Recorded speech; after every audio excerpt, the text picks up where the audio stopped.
All right, everybody, welcome into the Draft Club. Paige Dimakos, Keith Sanchez. Keith is not here, okay? So I'm in the studio holding it down by myself with my girl Mel and Tyler behind the scenes, right? So they're here holding it down with me. Keith is in New Orleans. He's still probably partying from Super Bowl. Keith, why don't we start off with this? We had a great 2-week stretch, Senior Bowl, Super Bowl week. We were in your home city. What was the best part about hosting the Super Bowl? Let's start there. Oh man, just showcasing to everybody how great of a city New Orleans Oh, here we is, right? go. 'Cause I say it all the time. New Orleans is the best city in the entire world. And I think for a moment, right, for a week, I think everybody else felt the same way. I think even when people left, they said, man, the Super Bowl should be in New Orleans every single year. And I agree. Go ahead, line up Mardi Gras, line up Super Bowl, put them in New Orleans every single year. So that's my biggest takeaway. Well, I don't know if I agree with that, but I will say I had a hell of a time. New Orleans puts on a show. Excellent job. Food, atmosphere, people, and most importantly, a absolute belt to ass whooping of the Kansas City Chiefs. Okay. And that's where we're going to start, Keith. That's where we're going to start. So let's start with, is the Kansas City Chiefs dynasty and reign over? Ooh, it's not over, but this version of it is definitely over. You look at the combination of who are their pillars, right? Patrick Mahomes, Chris Jones, and Travis Kelce. That version of it is over with. Obviously they had contract talks with Chris Jones what previous to the year, and there were Yep. conversations of whether he would go elsewhere or come back. And then you look at Travis Kelce, and that's where I kind of want to land with this conversation.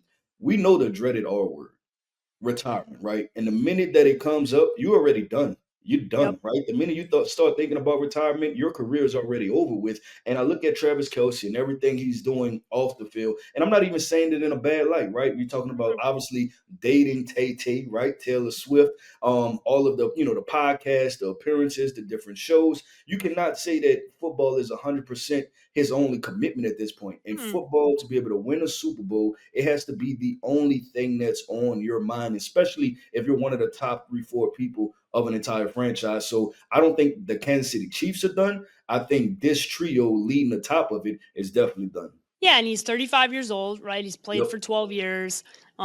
He doesn't have anything to prove to anybody, right? He's probably going to go down as the best pass catching tight end in NFL history.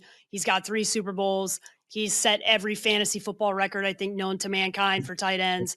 Um, and at the end of the day, I think there's a lesson to be learned for him with how his brother handled retirement, right? And Jason Kelsey is now on Monday Night Football. He now has an after he has a late night show on ESPN.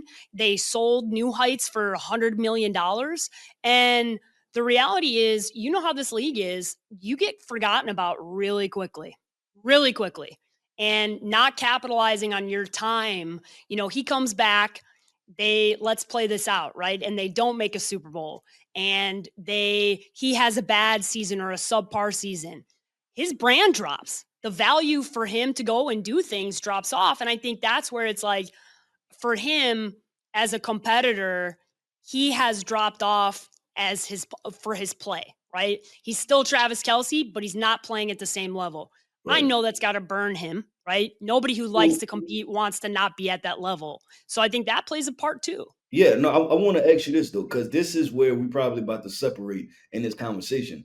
I don't think I think they're done winning Super Bowls with this trio, right? But I think he comes back one more year. And it's because Yeah. what you said. You started this transition of to talking about the Kansas City Chiefs. You said belt to ass, right? And that's hard to walk away from anything when you just got a ass whooping like that on a national stage in front of everybody. You looked helpless. Mahomes looked helpless. Everybody Yep. looked helpless. That's a kind of a knock to your resume also, right? For you can't walk off the field like that. I would Yeah. rather much go out losing by 5 points in a divisional round than go out. My last game ever playing football was a belt to ass whipping by the Philadelphia Eagles on the biggest stage with Taylor Swift sitting in the stands watching. So Here's why. Tom Brady brought this up in the broadcast. Nobody remembers. He remembers, but nobody else remembers. He's like, nobody remembers when I lost in the divisional championship to Peyton Manning. Nobody remembers when I lost to Baltimore. Nobody remembers the losses along the way. Everybody remembers the loss in the big game, right? And so because of that, I agree with you. I'm just playing out like if I was his marketing manager, right? I'd be like, I want to see what this roster is going to look like because that offensive line look suspect. And if that's not going to get changed, they're going to have a tough time because I don't care who you got back there. If your offensive line gets just completely annihilated like they did on Sunday night, it doesn't matter if you got Superman back there. Ain't nobody beating that team if they're going to play like that. And Joe Tooney, who I have a lot of respect for, I mean, he got his ass whooped. Creed Humphrey, I mean, we talked about this. They didn't blitz one time. That is insane. He was running for his life and they didn't have to blitz. That's not good. They gotta lock up a left tackle and they gotta really reevaluate this offensive line and quite frankly the whole offense because they've been piecemealing this with guys off the street. And I think it's time to really actually evaluate like, okay, we got 7 years of Patrick Mahomes. We need to go all in and actually kind of revamp this offense as a whole. I think that's what they got to do. So listen, I was listening to ESPN, right? And that's why I can't wait to do our takes on take show. Because one of the takes was that Patrick Mahomes can no longer be in the GOAT category, right? Which I believe is ridiculous and wrong. And the reason is this: that we have to get to this point. And I know that we both like this point is Tom Brady went 10 years in between Super Bowl runs. Patrick Mahomes, with the rules that are in place right now, with the greatness which he's already accomplished, what, 3, 4 Super Bowl titles, he has another 10 years left in him to try to win 3 more. So that's why I don't think this run is over. And you look at what the Patriots did, right? How did he get the first three? Defense, run game, right? So many Pro Bowls, Hall of Famers on the defense side of the football. Then they made a transition into the offense. That's the Robert Gronkowski's, right? Getting more wide receivers, more weapons. Julian Edelman, Wes Welkers, different version of the New England Patriots that came back and he was able to win the last three. And I think that's a big factor that people have to think of and saying, oh, it's done. No, Tom Brady had 10-year gap in between winning Super Bowls. So you have to look at it like that from that perspective. Yeah, and I think you just got to evaluate the fact that what Mahomes has done. I really dislike the fact that we've done this. We've done, and I mentioned this to you off air. We did this with LeBron, we did this with Kobe, and now we're doing it with Mahomes. Right? He's 29 years old. How about we Mhm. just don't call him the GOAT until his career's over? Like Yeah. maybe we just evaluate him when the career's over. Because guess what? 3 quarters of the way, right? And let's let's Yeah, like let's let him touch 30 first. Let's get him get to correct. He's 30 29. Like he's just coming into his prime. Like maybe, just maybe, we should wait a little bit. And that's the reactionary. And it's to me, it's the cheap way to discuss football because it doesn't actually require knowledge. All it context. is shouting and talking about, well, are they better than this guy? Like, who cares? Tom Brady's not playing anymore. Like, I genuinely don't care. I want to know how Patrick Mahomes is going to line up against the defense on Sunday. That's what I wanted to evaluate, not where he is on the GOAT conversation or if he's like Michael Jordan. Like, I don't even understand what we're doing. We're literally just creating Mount Rushmores of conversations for athletes. And instead of enjoying the greatness that we have in front of us, we're just arguing about who was better. And I'm like, yeah, nah, I'm not going to fall into this trap again. Mahomes is special. He got his ass whooped. There's no way around that. But guess what? We've also seen him be totally unbelievable. Yeah. 13 seconds, go down, score, beat the Buffalo Bills. And like, until that Buffalo Bills team or Ravens teams beats the Chiefs, I'm not picking against them to get to the Super Bowl. Sorry. Like, at some point, we got to be honest about where the AFC sits as a whole. Unless Joe Shiesty gets some help, ain't nobody in the AFC I'm scared of if I'm Kansas City. That's the Yeah. other component of this. So there are two different ways I want to take that conversation. First off, because you already went there, so we just gonna take it there, right? And that's this. You're right. If I'm sitting at home and I'm the Buffalo Bills, the Baltimore Ravens, the Cincinnati Bengals, right? But especially the Buffalo Bills and the Baltimore Ravens. You have no more excuses. I don't want to hear it. Get the goddamn job done because if the Kansas City Chiefs team was able to lose by that's pretty much 40. They lost to 40 in the Super Bowl. You had no reason to lose those football games unless you're just telling me you're not a good football team, right? Because any really good football team, Super Bowl caliber team, you don't lose to in any game by 40 points. And that's what we've seen the Kansas City Chiefs. And what you seen was all of the weaknesses that they had. Now the question is this: Buffalo Bills, Baltimore Ravens. Why weren't y'all able to exploit those weaknesses, right? Why weren't y'all able to play y'all style of football? I go back to the Baltimore Ravens. Run the football, right? Pound people into submission. That's what you want to be. You look at the Buffalo Bills. It's simple, and I know you're not going to want me to say this. Josh Allen, it's time to get the job done. Okay. All right. That's where I'm going to pause you. That's where I'm going to pause you. I'm sorry. No. Because here's what the difference is, right? Okay. The Houston Texans were the only team that used the film that we Yep. know on how to beat the Chiefs. I'm tired of it. I don't want to hear about Josh Allen or Lamar Jackson. You know what I want to hear about? The defense. How are they scheming up to beat Mahomes? Because now we've got two Super Bowls where he got his ass whooped by Yes. two different coordinators. They put it on tape. That's what you got to do. Enough is enough. I don't want to hear about Josh Allen did everything he could multiple times, and then the defense couldn't stop Mahomes with 13 seconds left. At a Well, certain point, the defense got to be accountable, Keith. so I agree with that in the past. That was the Tyreek Hill version of the Kansas City Chiefs, right? When the 13-second situation. This version, do whatever it takes, outscore them because when I agree with you with the offensive line situation, but also you should look at what the Kansas City Chiefs have on offense and say that we should be able to outscore them. Point blank, period, right? Because with the Buffalo Bills, they took the approach of running a rock. The Kansas City Chiefs allowed them to run a football. They took the run. No, put the ball in your best player's hand, Josh Allen. And I'm not saying it's all Josh Allen fault. Some of it could be credited to play calling. Some of it could be accredited to game plan. But I just look back at how the Kansas City Chiefs lost this Super Bowl, and you really start to think yourself. You look at this season. How many one-score games were they in? This I is a think it team was like that 8. eight of Crazy them. amount. This is a team that constantly lived on the margins, and when that tells you that what that tells you is that this may not be a great football team. They have a great football player, and so that's what you look at. But I want to ask you this: does Patrick Mahomes has he shown that he has a kryptonite? Because we consider him Superman. Does he have a kryptonite?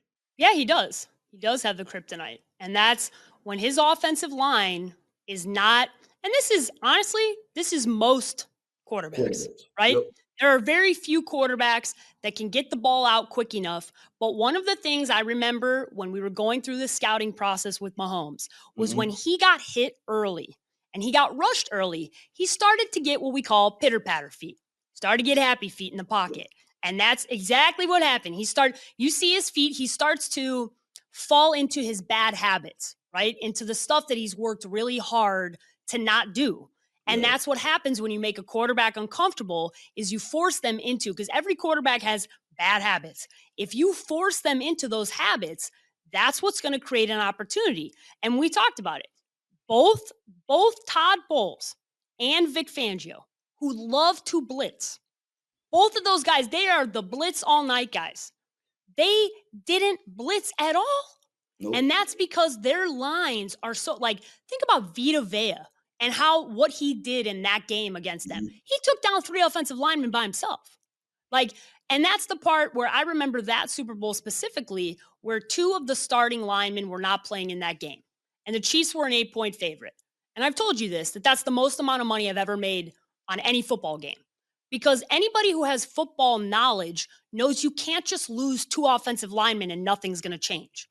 It's not how it goes. So the kryptonite for them is they have been replacing and kind of doing a turnstile on this offensive line, and they haven't really addressed it, and they need to.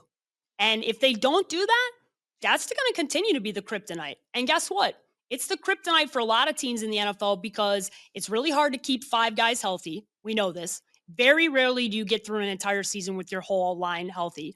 And it's probably the most criticized position in the league where guys are coming out of college with less technique and they're less ready to play in the NFL than ever before. So I think that's the part where we know he's put it on tape. The Texans made his ass uncomfortable too. I mean, it's not like rocket science. There's multiple teams that have put this on there. I don't know what the Ravens and I don't know what the Bills are doing. Quite frankly, like Yep. I'm like, what are you guys watching? Like, stop trying to beat them offensively. Stop trying to beat them like that because it hasn't worked. Because the Chiefs' defense is also really good, Keith. That's the part nobody wants to talk about. The Chiefs' defense last year was the number one defense in the NFL. Right. No, that part is true, and I agree with certain elements of it, right? But All right, let's argue. What elements don't you agree with? Come on, let's do it. I'm always go back to they got to get the job done, and I'm all for I'm with you. this 11 men. And the point that I'm about to point out with the Kansas City Chiefs is when you look at their offensive skill positions, right? And I think that's the part that could be a kryptonite too. They need a top notch playmaker again, point blank, period, right? Yeah. And it's gotten by with them with the Miko Hardmans and the Hollywood Browns, and picking up Juju here and there and things like that. They Yeah. need a flat out playmaker on offense, whether They that's need in a the number one. yeah, they need a number one in the backfield because when all else fails, you need a guy that you can throw the football up to, even if it's in double coverage, and he has a chance to come down with it, right? If Mhm. they, only rushing forward and I got to get the ball out quick, regardless, they need a guy that they can get the football to. My proposition is, guess what? Patrick Mahomes needs a playmaker. Tyreek Hill not happy in Miami. Call Oh up Tyreek God. Hill, figure out something, No. get them back together. That's what we're going for. Veto. Veto that You trade. you are vetoing Veto. the trade because it makes a lot of sense. You might as well get Of them back course it together. does. Of course it And does. But I'm not going to allow Tyreek, after he's talked all that smack about Tua being a better quarterback than Mahomes. he, you know, If you know I'm what it was, Mahomes, Paige? I ain't No, letting that shit this is happen. what he was doing. He seen that Tua needed emotional support. He was just trying Oh to, and Christ. we know how Tua is because of the whole Brian Flores situation, right? He was Okay. just trying to be a good teammate. That's all he was doing, was being a Well, good that teammate. ain't a teammate that I want that's kissing my ass when I need to actually be told to be tough. So, Tyreek, you can sit your ass in Miami, big dog. Well, look, let's talk about good sides, right? Because people are going to say bad Chiefs, but over here at Draft Club, we want to say good Eagles, right? And good Eagles, and you start to look at this roster and how young it is. The question is this: they've been to two Super Bowls in 3 years. They redeemed themselves. They beat the Kansas City Chiefs. They lost by 3 points last time they were in a Super Bowl. Are the Philadelphia Eagles on the brink of a dynasty? So, I was watching, I think it was Fox, I can't remember, and they were discussing this topic as well. And they have the opportunity to become a dynasty, right? They to become a dynasty, to me, you got to have 3 and 5. That's my threshold for any sport. Doesn't matter. That's the threshold. And that doesn't mean 3 Super Bowl appearances. That means 3 championships. And so for me, I go, okay, you guys have been there. The part that I lean towards this could be a dynasty is because 11 of or 10 of their 11 starters on offense are returning next year. Okay. They've got multiple guys on their defense that are under the age of 25. Okay. They've got this is a super young team. They've drafted really well. They're on a lot of these guys are on rookie contracts. The next 2-year window, this is a team that could go back to back very easily, right? Very easily. I think the biggest part of this is Saquon was such a big part of what the success was of this team this year. And it's going to be really hard to replicate just the amount of touches he got and whatnot. So it'll be very interesting to see how they address that. I think it's Dallas Goddard who's the guy who's the odd man out of the starting 11. And I think of this team though, how can you not look at them and go, man, Jalen Hurts has a chip on his shoulder that I don't think is ever going to go away. Saquon has a chip on his shoulder that I don't think is going to go away. Sirianni's got a chip on his shoulder that's not going to go away. And they've got, I mean, that's a squad. That's a squad on both sides. So they can be a dynasty, but I'm not ready to use the D word yet, Keith. I'm not. Yeah, I think they're well on their way, and I say that confidently. You look at just what the past 3 years have been for them. Like I said, that's make it to the Super Bowl, lose to the Kansas City Chiefs by what 2 or 3 points. Yeah. That's make it to the playoffs, which you're supposed to have the Super Bowl lapse, right? You were supposed to not make the playoffs. You still made it to the playoffs. Then you rebound, right? And then you go to the Super Bowl and win it. That's Mhm. already a hell of a 3 year stretch if you think about it. Two Super Bowl appearances and a playoff appearance with one Super Bowl ring. Now you look at it moving forward. And we always talk about this that when you win a Super Bowl, that confidence thing gets unlocked. That last notch that needs to be unlocked gets unlocked, right? And you think about Jalen Hurts, and he had his Jordan moments, right? When he came to the Oh stand yeah. and asked them, like, are y'all done yet? Right? Like, is that what y'all wanted to see? Now there's nothing you can tell him. Forever you have No. to call him champ, right? From now on, is Jalen Champ Hurts. That's what you have to say now. And you thought that he was confident before. Now it's a different level of confidence that, yeah, I have the ring, right? So when I see Josh Allen, when I see Lamar Jackson, when I see Dak Prescott, when I see Joe Burrow, I'm when gonna I say see this. Patrick Mahomes, hey, we on the same level. You got me once, I got you once, right? And so you look at the 100%. rest of this team, what I'm buying into, Paige Dimakos, they might be ahead of the curve. And we always talk about the Hmm. NFL zigging and zagging. They are the most dominant team up front. And they went and put an elite running back behind a really good offensive line. They are pounding people into submission, right? We're Yeah. talking about running the football. And so how many teams up front defensively are able to or they are built to deal with it? And then on the other side of that, Okay, so I wanna interrupt you because I what you said, there's a point that I wanna hammer home why they're able to do that. yeah, They locked up Jalen Hurts on a contract early. yeah. They saw it and then they went for it.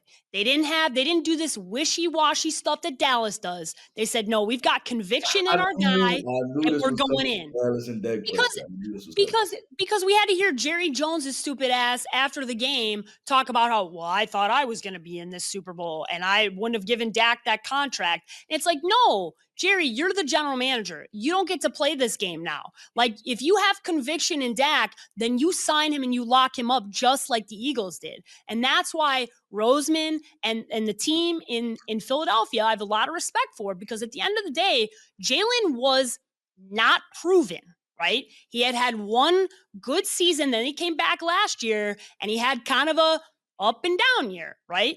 And then what did they do this year? They went out, they addressed getting a top tier running back. And what did those two guys do?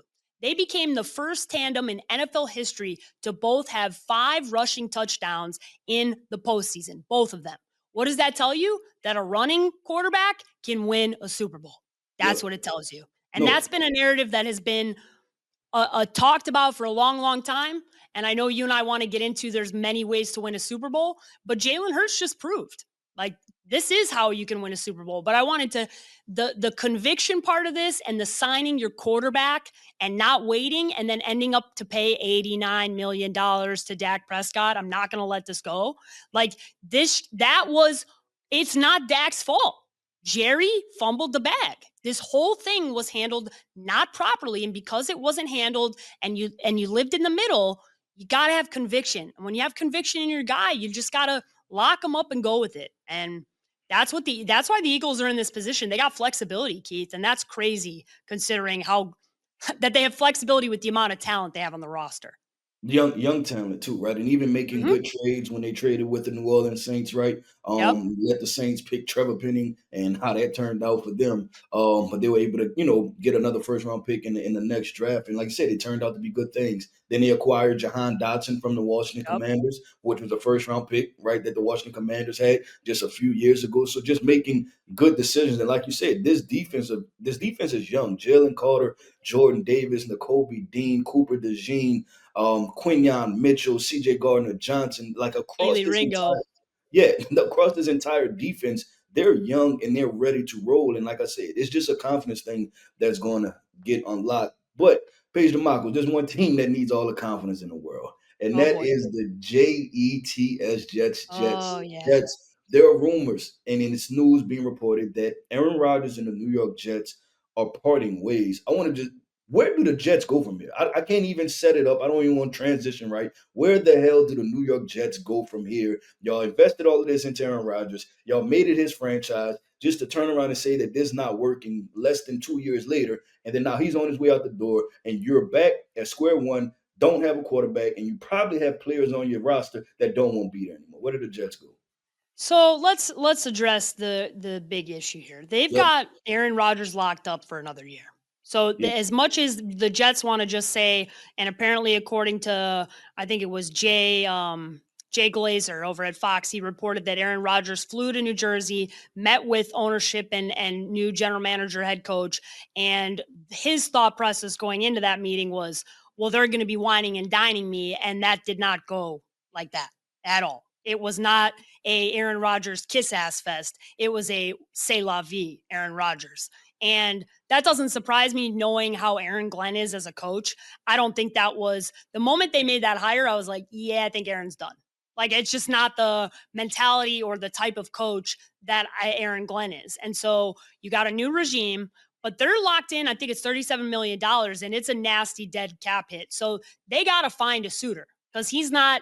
People keep talking about this like it's like, well, his contract's up. No, it's not. The Jets have him locked up for another year. So they're going to have to find somebody who wants to take this contract on. And then from there, I mean, Keith, it's not like this quarterback class is special for anybody. And that's the other part of this is, do we trust this organization and this regime to develop a quarterback? My answer is an No. emphatic The no. answer is Yeah, hell no. The yeah. answer is nunca. The answer is denied. The answer is I wish I could say it in a Ah, bunch of different languages. I knew all my French and Spanish. No, no, Ohi in no. Greek. Yeah, Ohi. Ohi. No, we no, watched Geno no. Smith, watched him destroy Geno Smith. We watched him destroy Sam Darnold. We watched him destroy quarterback after quarterback. Brett Favre, right? Aaron Rodgers ain't play good there either. So I don't trust it at all. And I the thing is this with the Jets and Aaron Rodgers, I agree with you that it's where do you go from here, right? Like what is the next step? Because you're sitting at pick 7. Yeah, I was gonna say, so they're sitting in pick 7, but here are the suitors that we know have some interest. Yeah, let's talk Okay, and about these it. are like, so the Tennessee Titans have been reported, and they were interested in him before, right? So you've got, and this is a situation I think we both like to talk about because this is like you've got Will Levis, you've got a young, unproven coach in Brian Callahan there. Um, to me, that screams Aaron Rodgers can come in and walk all over the situation. Mhm. Yep. I think he fits Nashville and that market. I know ownership is dying to have something to sell tickets because they've got a new stadium and a Super Bowl coming on the way. And they're in a tough spot because they sold their fan base on we're trading away Derrick Henry, the face of our franchise, who then continued to be a superstar for the Baltimore Ravens. And Will Levis has not been very good. Right. And so I think they can retread that. Right. They've got the number 1 overall pick, right? Tennessee's at number 1. So I think that's where this is such an interesting draft class where nobody really has a guy they're pounding the table for as a quarterback. And because of that, there's going to be a lot of movement with these free agents. Russell Wilson, Aaron Rodgers, Kirk Cousins. I think we're going to see all of those guys move around, right? So I think Tennessee's a good spot, but do you think there's anywhere else that fits for Aaron? Because he's not the same guy anymore. Like, he's Yeah. just not. So the best personality fit, without a doubt, is Tennessee, right? Yeah. Personality, like you said, let him go in there. Best personality, best diva fit is the Tennessee Yep. Titans, right? You're out of a big market. You walk in there. They like the Tennessee Titans is like, what the hell else we got to lose, right? We Yep. run Will Levis back. We draft a rookie quarterback. Like it's like, what the hell else do we have to lose? We haven't had good quarterback play since Steve McNair. At the end of the Yep. day, y'all can say Yeah. what y'all want about Ryan Tannehill, but I look at that, then I go through the Pittsburgh Steelers real quick, and you're talking about the exact opposite of a diva situation is that situation with Mike Tomlin. I think it's the best from a he can potentially elevate them to a deep playoff run if he's playing well. But I look at him and George Pickens, don't think that relationship is going to work out because y'all thought that him and Garrett Wilson got into it, right? You put George Pickens in that situation, I can guarantee you that's not going to go over well. You look at Mike Tomlin, you look at if they bring Arthur Smith back as the OC, I think that's a combustible situation, but it's the Yeah. most stable.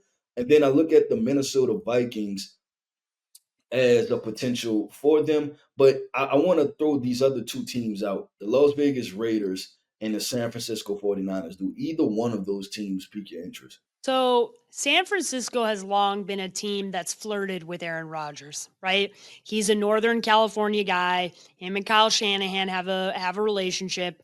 Shanahan's office is exceptionally quarterback friendly, right? Mhm. Um, and he fits that system. He fits that coaching staff. He fits that area of the country. Um, he's a Cali guy, right? I mean, he literally grew up not very far from there. So there's a lot of ties that have happened. Both him and Tom Brady, being from that area, have both been tied to that. But actually, it's Aaron who has the closer relationship with Kyle Shanahan over Tom Brady. So I think that's where that could be very interesting. They're obviously they're allowing Debo to seek a trade.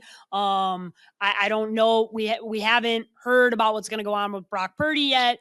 So I think that's probably the most interesting. And I think as of this morning on Tuesday, they became the betting favorite.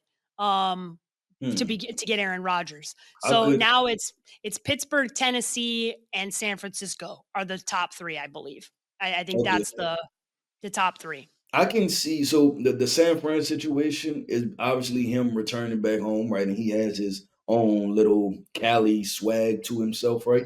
And then also it does it potentially give Kyle Shanahan and his front office the flexibility to decide if they want to pay Brock Purdy or not, right? Yeah. Like how does Shanahan feel? Does Shanahan feel like I made Brock Purdy and I need to pay him 40, $50 million a year? Or does he feel like, hey, like Jay-Z said, right? Like you made a Jay-Z, you can make another one, right? Does he feel that type of way? That's how I look at it. And then secondly, I remember listening to a podcast. This podcast came on probably about 2, 3 years ago, and they were both. I think it was Kyle Shanahan and Sean McVay, and they were on a podcast discussing the Matthew Stafford situation Yes. going Yep. down.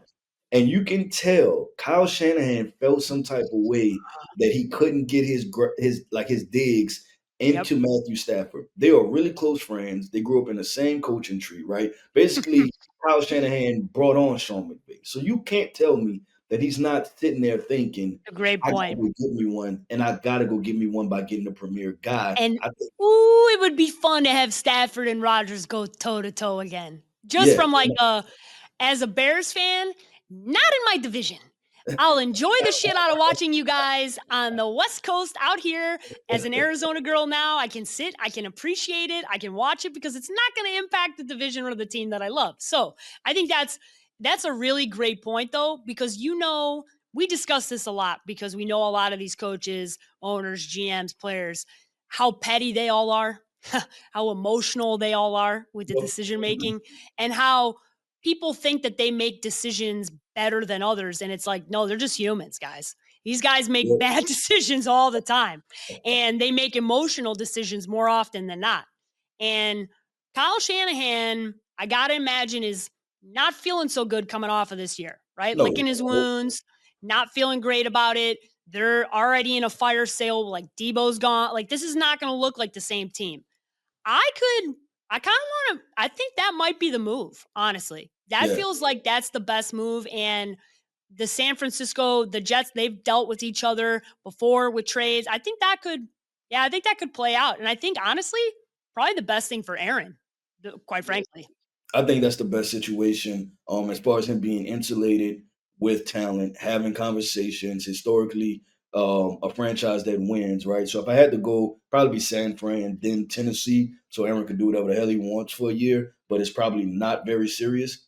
Sitting there in the AFC South, but we'll definitely see. That's going to be the most punchable quarterback room in all of NFL. If you got Kyle Shanahan and his sideways, like this is going to be the most just obnoxious quarterback room between him and Aaron. I don't know if the egos can fit in the same room, but part of me goes, now that I'm thinking about it, I'm like, man, I feel like like him and McVay like that's such a big rivalry What's that gonna people don't happen? really realize. Yep, And he's got the Super Bowl. And he's been to two, won one, and Stafford's playing at an elite level. So I think, and Stafford and Rodgers have a rivalry too. So yep, that's the thing. Now they both have the same amount of Super Bowls. I know Packers fans, that's crazy to say out loud, but yep, both got one. Both got one. one and only one. But Paige Dimakos, the last game of the season has happened. The Super Bowl is over with. And as we sit there and reflect, right, I want to talk about some of our final points, like what has been our biggest takeaways for the NFL season. And I don't know if you want to start. I'll go ahead and jump in there. If you want me to go ahead and start, I'll go ahead because you almost I'll let you make your final point and then I'll finish things off. there we go. I like that because you almost threw me an alley oop earlier, and I almost just jumped the entire show sheet, right? And I did the final. I was about to do the final point at the very beginning. But I want to start with this because you had the conversation and you're talking about how to build a franchise, right? And I think we have to understand there's more than one way to build a dynasty. That's the final point. There's more than one way to build a dynasty. So many times teams have pushed all the chips in the middle of the table for quarterbacks such as Blake Bortles and Blaine Gabbert and Zach Wilson and Trey Lance. All of those quarterbacks should have not been drafted that early, but you push all your chips in the middle of the table in order to say, you know what?